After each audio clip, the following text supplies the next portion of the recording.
It's the Matt Report Season 8, The Change of WordPress, and I am super excited for today's guest.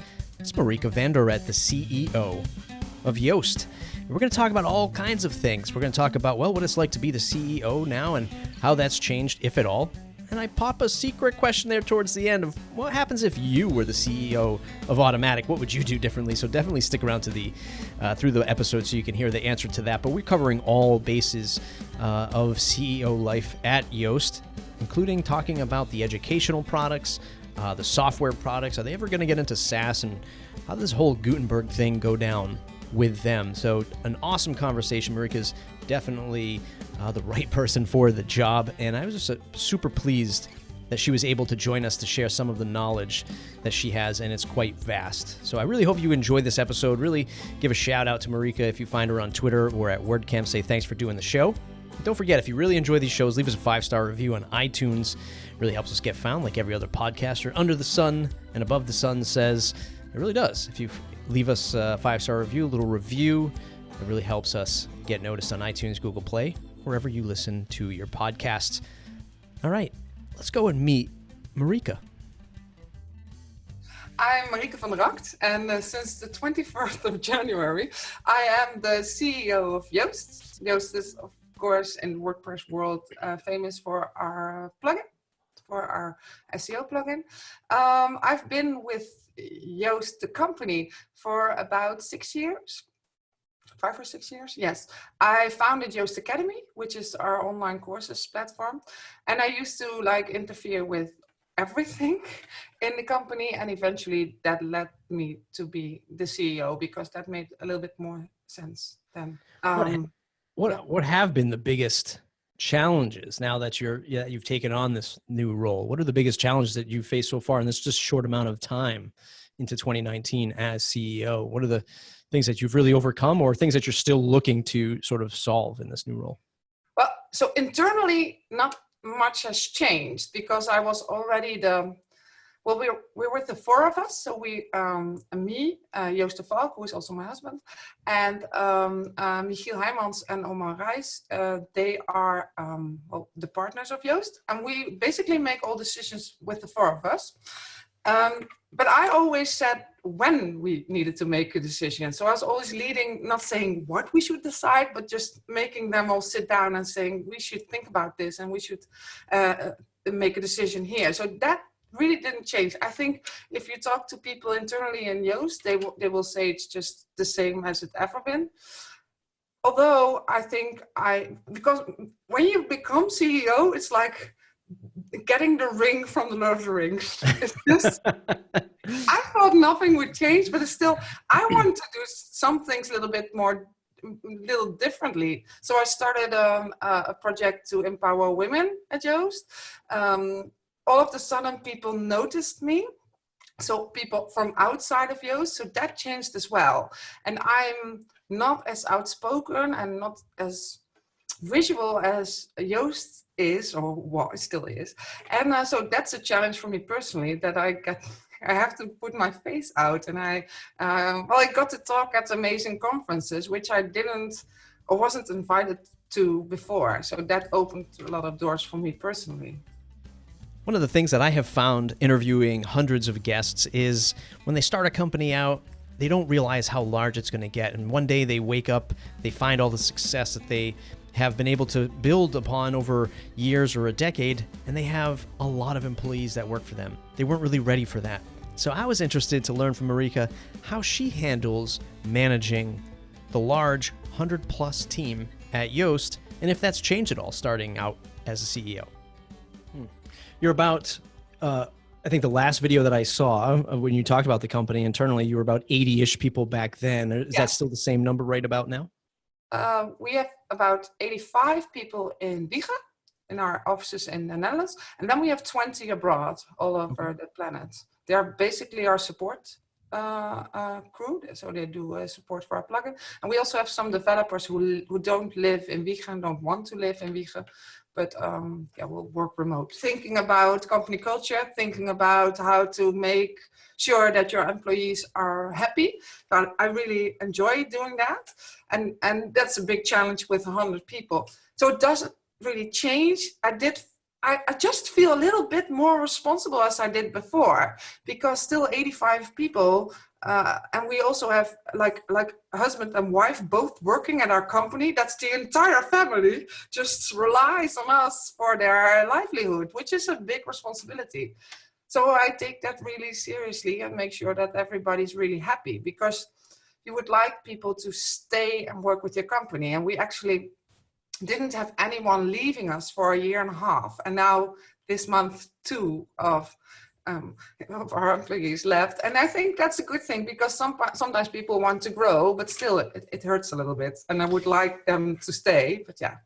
Yeah, I mean, I think you hit the nail on the head when you said responsibility. I think a lot of people who are building businesses, who are still in the early stages of building a business, they love the idea. Like, I'm sure there's a WordPress developer out there building a Yoast competitor right now going, I can't wait to be as big as them, because they just see the revenue. They see, what I'll call the fame. They see the recognition. They see the user base, and that's exciting.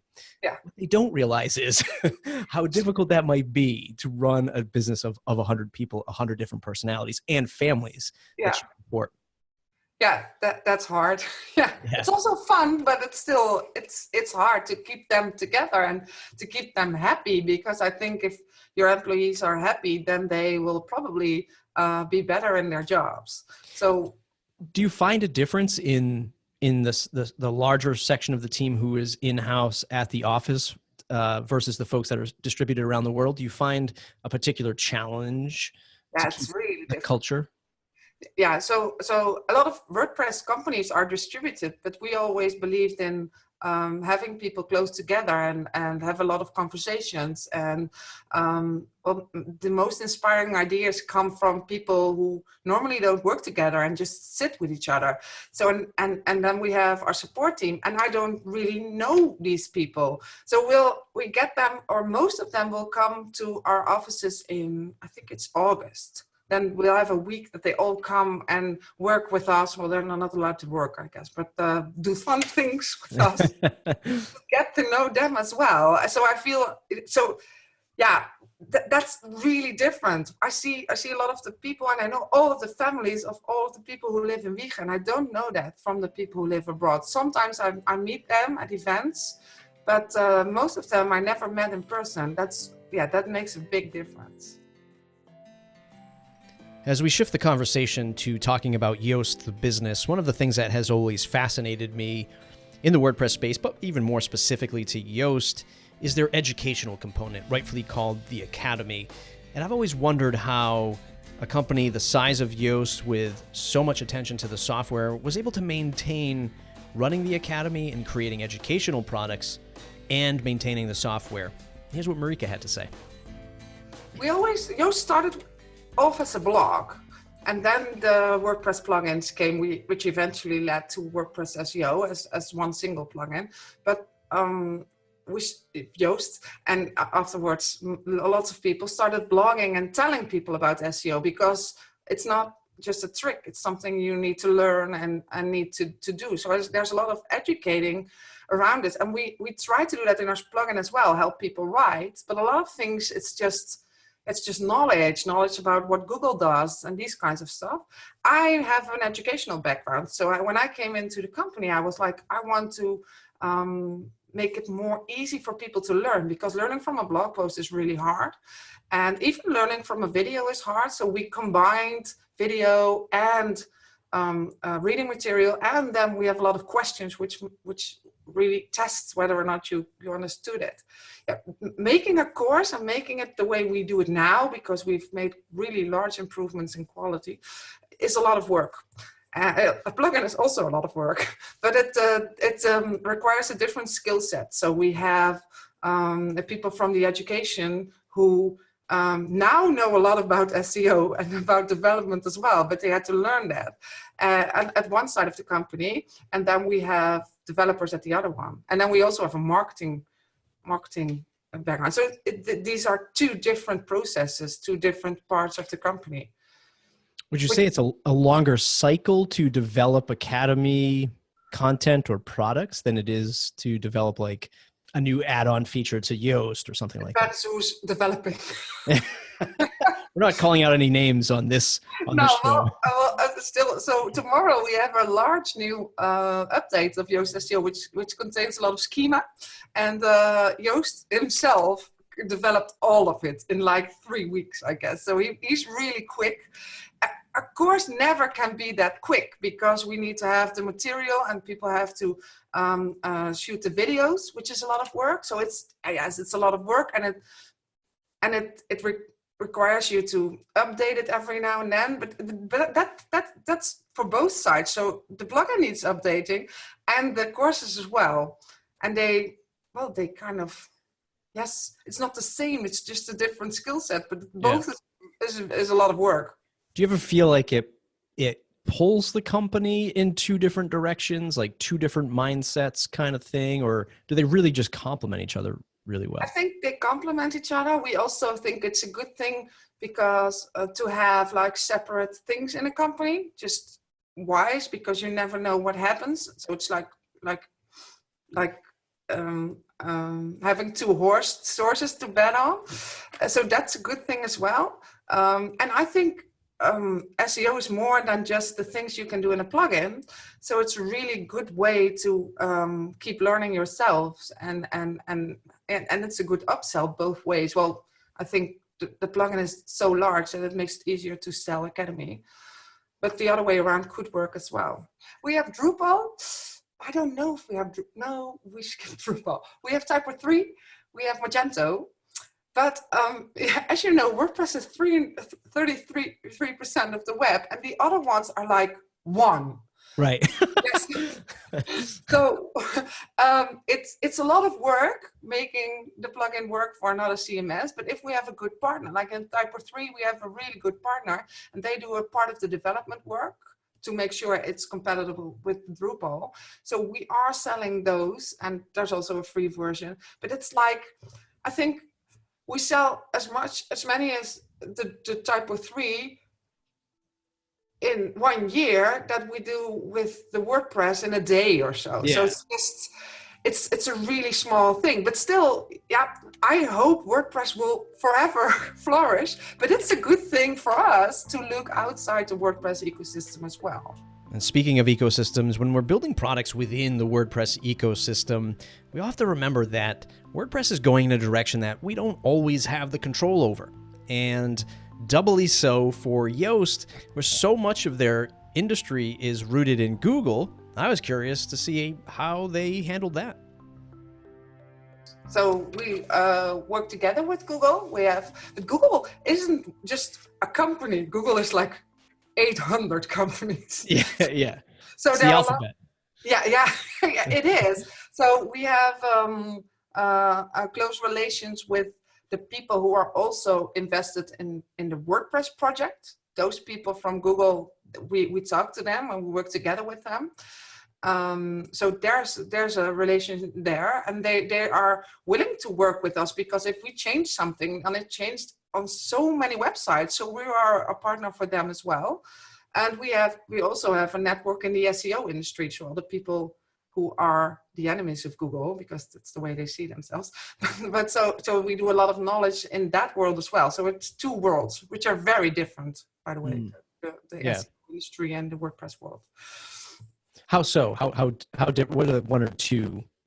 I think I basically know the WordPress world much better. I think that's the world where people are really kind and loving, and the SEO people are really loving as well. But there is a lot of money that's made there, which isn't the case in the WordPress world. So a lot of people volunteering there and making little money, while in the WordPress world there is just people make a lot of money there, and make money sometimes in gambling industries and stuff. And so that's a very different kind of community.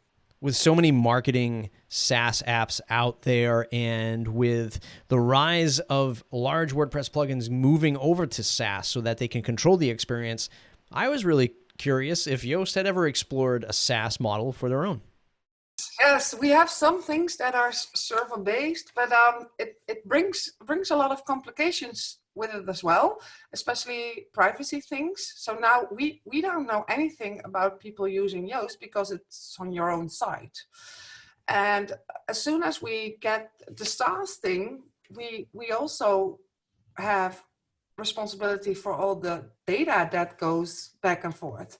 So we are thinking about that, but we're also being cautious about what that will mean for our customers. And we're from Europe, so Is this little thing called a GDPR? Yes, yeah, we think about that. Yeah, so we are thinking about that, and I'm not saying it never will happen, but it has large benefits to do it on your own website as well, because it makes it a lot safer, and people will. I don't know if people will notice it now, but maybe they will. Well, they will find it in a later moment in time when other people will start doing it on the server. They will see that it has benefits to do it on their own site as well. So we are looking into that, but also being a bit careful on how to handle that. And that it's really challenging, because now you have to build a plugin which doesn't slow down the backend. So it's really hard the way we do it. Yeah. We are thinking about, we have the Yoast, and we're also thinking about making connections there, but that makes us a target for all kinds of stuff, for hacks and stuff as well, and we don't want that, so we are careful about all these kinds of things. So it wouldn't be season 8 without talking about the rollout of Gutenberg and the lack of communication and transparency around the direction of WordPress. So I threw out the $1 million question, no pun intended, to Marieke. If you were the CEO of Automattic, how would you clear the air in terms of branding between .com, .org, who has control over the direction of the project, and how do these features and options bubble up to the rest of us? Yeah, I think you're pinpointing it, because I think the CEO of Automattic is the same person as basically the CEO of WordPress. And these things are different, because I think WordPress.org is not, that's not Automattic. And people, so when my husband Yoast got the marketing lead, people just assumed that he was working for Automattic, but he's not. So that's like, but people think because it's for WordPress, then you need to work for Automattic, and I don't think that's the case. And in a lot of things, I think Matt is doing a great job, but I think more people should be involved in leading the WordPress part, not the Automattic part, because that's a jetpack and these things he should do by himself.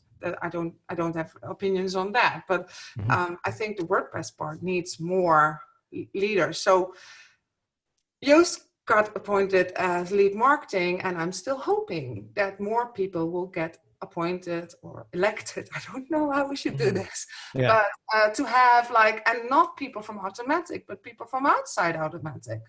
So I hope that having someone from Yoast there will eventually, there should be more people from more companies there to see how we should lead this ecosystem, because it's huge and we need to do something about that. And we at Yoast, we've always been rather vocal in our criticism, but we also are always in the, we want to move forward. So when Gutenberg came out, we were pissed. No, we weren't very, because it had huge consequences for our plugin. We had to throw all the ideas we had out of the way, and then we were like upset for 4 weeks, and then we said, okay, then we'll just go in there, dive in there, and make Gutenberg awesome. And it took a while, and we're still, but we really got involved. And the same happened with the governance project, in which some of the Yoasters are also involved. But so we're also trying to participate in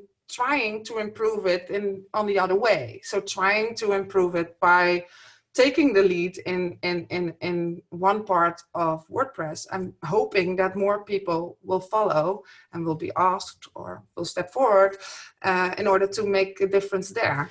The launch of Gutenberg and all of that overhead that came with it, certainly, if it affected a company of your size with your installation base, then one can only imagine what that has done to other people who maybe not have the same resources, have the same wherewithal to keep up with this. And it just sort of leveled a lot of people, which I agree is sort of an unfair thing to happen, though at the same time, it's like we all know it needs to happen. So I think there are a lot of good things that happened from Gutenberg. The only thing we felt was not being included in the process of deciding. And then eventually we were, because we just got involved and put all other things aside. But I totally get that small plugins couldn't do that. I think we tried to make it better for small plugins as well, making sure that there were enough hooks for other plugins to at least integrate with Gutenberg, and making sure that it wasn't shipped until it was ready or ready-ish. But still, we and one of Omar, my partner, was was one of the release leads, and he didn't know it came out either. So it's just, yeah, that's just how it was. If we could just get like a poster board that you walk into the office one day and just, we're launching Gutenberg, just tell us about these things every now and again. We were actually in an airplane. We were in an airplane when Gutenberg was released, which, yeah, then you're totally not knowing what to do. Yeah. Yeah. A lot of people do criticize that. A lot of people talk about, if you dare spend a few minutes on some of the WP Tavern comments, people can get pretty crazy with their theories. One of my theories against a theory, I don't even know if that's a thing, but I think a lot of people are like, well, Matt's just doing it to appease the investors and the money that he's got in the company. I actually think it's quite the opposite. I think that he's doing a lot of this stuff and he's trying to outsmart these investors and sort of be the guy who's leading the charge to keep WordPress pure and open source. And his way of bridging that gap is like Jetpack. We're just going to put this right here. And don't you worry, investors, this is the thing that's going to do it. We don't need to monetize WordPress core. We're going to do it with Jetpack.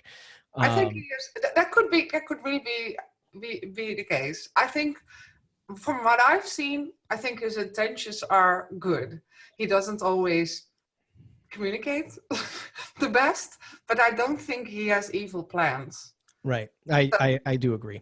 Yeah. So, and I think I only spoke with him like 2 or 3 times. I think he's genuinely concerned with the WordPress project. I do think he's a bit too busy though, but that's just, I can only imagine, because he's leading and WordPress.org and Automatic, which is a large company. So yeah, so that's the reason I think that maybe you need some help here and there. So we're not even, so Yoast always had like people surrounding him, making decisions with him, and he's all by himself, which is very lonely. We are always with the 4 of us. Right.